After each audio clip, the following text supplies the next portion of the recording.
Au nom d'Allah, le tout miséricordieux, le très miséricordieux. Allah a bien entendu la parole de celle qui discutait avec toi à propos de son époux et se plaignait à Allah. Et Allah entendait votre conversation, car Allah est audient et clairvoyant. Ceux d'entre vous qui répudient leurs femmes en déclarant qu'elles sont pour eux comme le dos de leur mère, alors qu'elles ne sont nullement leur mère, car ils n'ont pour mère que celles qui les ont enfantées. Ils prononcent certes une parole blâmable et mensongère. Allah cependant est indulgent et pardonneur. Ceux qui comparent leurs femmes au dos de leur mère, puis reviennent sur ce qu'ils ont dit, doivent affranchir un esclave avant d'avoir aucun contact conjugal avec leur femme. C'est ce dont on vous exhorte. Et Allah est parfaitement connaisseur de ce que vous faites. Mais celui qui n'en trouve pas les moyens doit jeûner alors 2 mois consécutifs avant d'avoir aucun contact conjugal avec sa femme. Mais s'il ne peut le faire, non plus, alors qu'il nourrisse 60 pauvres. Cela pour que vous croyiez en Allah et en son messager. Voilà les limites imposées par Allah, et les mécréants auront un châtiment douloureux. Ceux qui s'opposent à Allah et à son messager seront culbutés comme furent culbutés leurs devanciers. Nous avons déjà fait descendre des preuves explicites, et les mécréants auront un châtiment avilissant. Le jour où Allah les ressuscitera tous, puis les informera de ce qu'ils ont fait. Allah l'a dénombré, et ils l'auront oublié. Allah est témoin de toutes choses. Ne vois-tu pas qu'Allah sait ce qui est dans les cieux et sur la terre? Pas de conversation secrète entre 3, sans qu'il ne soit leur 4e, ni entre 5, sans qu'il ne soit leur 6e, ni moins ni plus que cela, sans qu'il ne soit avec eux, là où ils se trouvent. Ensuite, il les informera, au jour de la résurrection, de ce qu'ils faisaient, car Allah est omniscient. Ne vois-tu pas ceux à qui les conversations secrètes ont été interdites? Puis ils retournent à ce qui leur a été interdit et se concertent pour pécher, transgresser et désobéir au messager.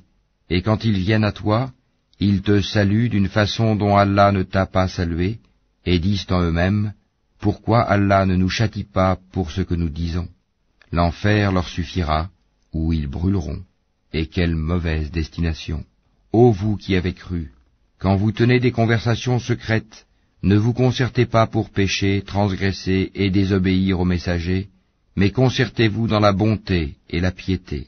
Et craignez Allah, vers qui vous serez rassemblés. La conversation secrète n'est que l'œuvre du diable pour attrister ceux qui ont cru.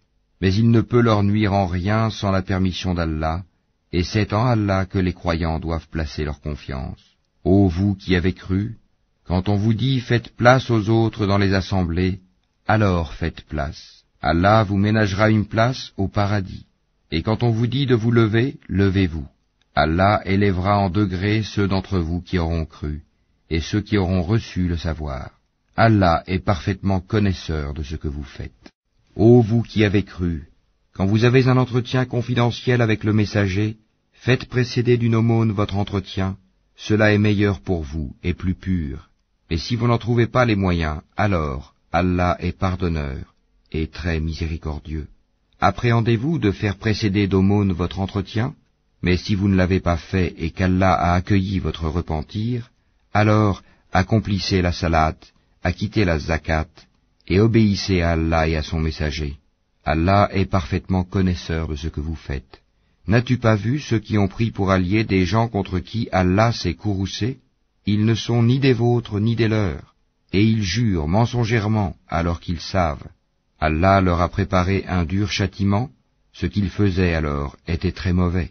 Prenant leur serment comme bouclier, ils obstruent le chemin d'Allah, ils auront donc un châtiment avilissant. Ni leurs biens ni leurs enfants ne leur seront d'aucune utilité contre la punition d'Allah. Ce sont les gens du feu où ils demeureront éternellement.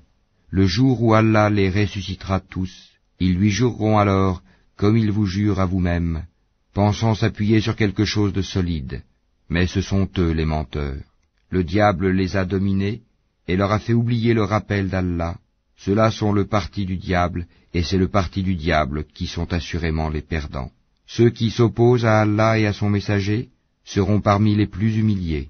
Allah a prescrit, « Assurément je triompherai, moi ainsi que mes messagers.